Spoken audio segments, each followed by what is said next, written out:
بسم اللہ الرحمن الرحیم۔ السلام علیکم ورحمۃ اللہ وبرکاتہ۔ علیشہ ایک غریب گھر کے لڑکے تھی، لیکن اس کی ہمت اور حوصلے بلند تھے۔ اس کی سب سے بڑی خواہش تھی کہ وہ حافظ قرآن بنے۔ اس کے والد جو ایک مزدور تھے، اسے ہر ممکن سہارا دینے کی کوشش کرتے تھے۔ اس کی والدہ گھروں میں کام کرتی تھیں تاکہ گھر کی ضرورتوں کو پورا کر سکیں۔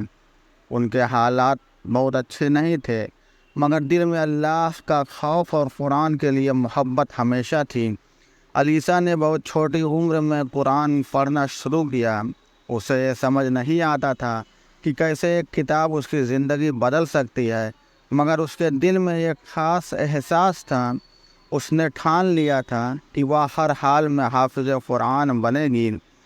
ہر روز صبح جب اس کے ہم عمر بچے کھیل میں لگے رہتے، وہ اپنے چھوٹے سے کمرے میں قرآن کو یاد کرتی۔ اس کے گھر میں بجلی اور پنکھے کی بھی کوئی خاص سویدھا نہیں تھی، مگر وہ ایک ٹارچ کی روشنی میں رات بھر پڑھتی رہتی۔ اس کے والد نے ایک دن اس سے پوچھا، بیٹا اتنی مشکلوں میں تم یہ سب کیسے کر لیتی ہو؟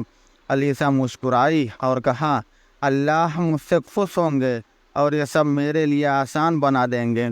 دن، مہینے اور پھر سال گزرتے گئے۔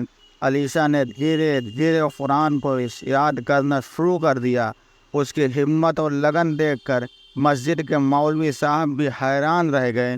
انہوں نے کئی بار اس سے کہا کہ اگر کوئی مدد چاہیے تو وہ ان سے کہہ سکتی ہے، مگر علیشہ نے ہمیشہ خود پر بھروسہ کیا اور اللہ پر یقین رکھا۔ علیشہ کے والد اور والدہ کے لیے وہ دن بہت خاص تھا جب اس نے پورا قرآن حفظ کر لیا۔ اس کی خوشی کا ٹھکانہ نہیں تھا۔ اس دن اس کا امتحان ہوا اور اس نے بہترین طریقے سے اپنے حفظ کو ثابت کر دکھایا۔ گاؤں کے سارے لوگ اس کے اس مقام کو دیکھ کر حیران تھے اور فخر محسوس کر رہے تھے۔ علیشہ نے ثابت کر دیا کہ اگر انسان کے اندر کچھ کر دکھانے کا جذبہ ہو اور اللہ پر بھروسہ ہو تو دنیا کی کوئی بھی مشکل اسے روک نہیں سکتی۔ اس طرح علیشہ نے اپنے سپنے کو حقیقت میں بدل دیا۔ وہ گاؤں کے سبھی بچوں کے لیے ایک مثال بن گئی اور اس کی محنت اور لگن کی کہانی گاؤں میں ہر جگہ مشہور ہو گئی۔ علیشہ کے سفر کی کہانی یہیں ختم نہیں ہوئی۔ اس نے صرف حافظ قرآن بن کر ہی اپنے مقصد کو پورا نہیں مانا، بلکہ اب اس کا ارادہ تھا کہ وہ دوسروں کو بھی اس راستے پر چلنا سکھائے۔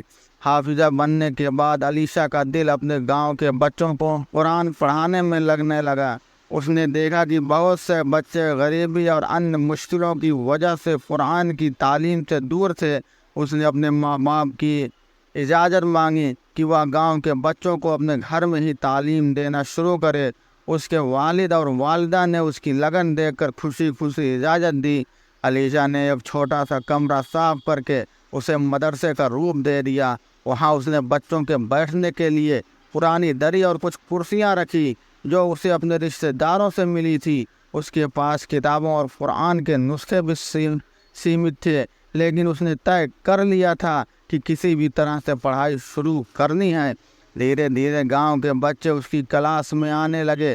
کچھ بچوں کے والدین پہلے ہچکچا رہے تھے، لیکن جب انہوں نے دیکھا کہ علیشہ کے پڑھانے کا طریقہ بہت ہی اثردار تھا اور اس کے اندر سچا جذبہ تھا، تو انہوں نے بھی اپنے بچوں کو بھیجنا شروع کر دیا۔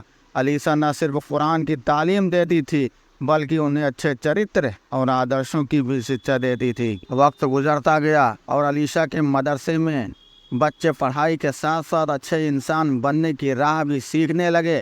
بچے صبح اٹھ کر سب سے پہلے وضو کر کے آتے، پھر قرآن پڑھتے اور ساتھ ہی نماز پڑھنے کا سلیقہ بھی سیکھتے۔ علیشہ نے یہ بھی سکھایا کہ کیسے اللہ کے بندوں کی خدمت کرنا ہے اور دوسروں کی مدد کرنی ہے۔ علیشہ کے مدرسے کی شان اور بھی بڑھنے لگی۔ اس کی یہ محنت دیکھ کر کئی گاؤں والوں نے اس کا ساتھ دینا شروع کیا۔ کچھ لوگوں نے کتابیں دان میں دی تو کچھ لوگوں نے چھوٹے چھوٹے دان دیے، جس سے وہ بچوں کے لیے بہتر انتظام کر سکے۔ دھیرے دھیرے علیشہ کا نام گاؤں سے نکل کر آس پاس کے علاقوں میں بھی مشہور ہونے لگا۔ ایک دن پاس کے شہر سے ایک اردو اخبار کے رپورٹر نے علیشہ کی کہانی سنی۔ وہ اس سے ملنے گاؤں آیا اور اس کی زندگی اور اس کے جذبے کو اپنے اخبار میں جگہ دی۔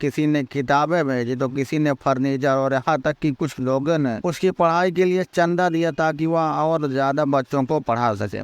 علیشا کا مدرسہ ایک چھوٹے سے اسکول میں تبدیل ہو گیا تھا۔ اس نے اپنی محنت اور لگن سے ثابت کر دیا تھا کہ ایک انسان اگر اپنے اندر جذبہ اور اللہ پر بھروسہ رکھتا ہے تو اسے کامیابی حاصل ہوتی ہے۔ علیشا کی یہ کہانی پورے علاقے میں ایک مثال بن گئی۔ اب علیشا کے مدرسے میں ہر روز نئی آشائیں اور نئے سپنے لے کر بچے آتے۔ اس کی محنت سے نہ صرف بچوں کا بھوشیہ سنورنے لگا بلکہ اس کے گاؤں میں بھی بدلاؤ کی لہر چل پڑی۔ لوگ اپنے بچوں کو تعلیم دینے لگے، انہیں اچھے آدرش اور سبھیتا سکھانے لگے۔ علیشا نے نہ صرف خود حافظ قرآن بننے کا اپنا پورا سپنا کیا بلکہ وہ دوسری لڑکیوں اور بچوں کے لیے بھی ایک پریرنا بن گئی۔ آج اس کے مدرسے سے پڑھے بچے آگے چل کر ڈاکٹر، انجینئر اور شکشک بنے۔ انہوں نے نہ صرف اپنے گاؤں کا نام روشن کیا بلکہ اس بات کا ثبوت بھی دیا کہ تعلیم اور محنت سے انسان کسی بھی مشکل کو پار کر سکتا ہے۔ علیشا کی جدوجہد اور لگن سے بھری کہانی آج بھی گاؤں میں ہر کسی کے لیے دل میں بسی ہوئی ہے، اور اس کی محنت کی خوشبو گاؤں سے بہت دور تک پھیل چکی ہے۔ پیارے دوستو، ہم امید کرتے ہیں آپ کو آج کی یہ کہانی پسند آئی ہوگی۔ اگر ویڈیو پسند آئی ہو تو ویڈیو کو لائک کریں اور ہمارے چینل کو سبسکرائب کریں۔ السلام علیکم ورحمۃ اللہ وبرکاتہ۔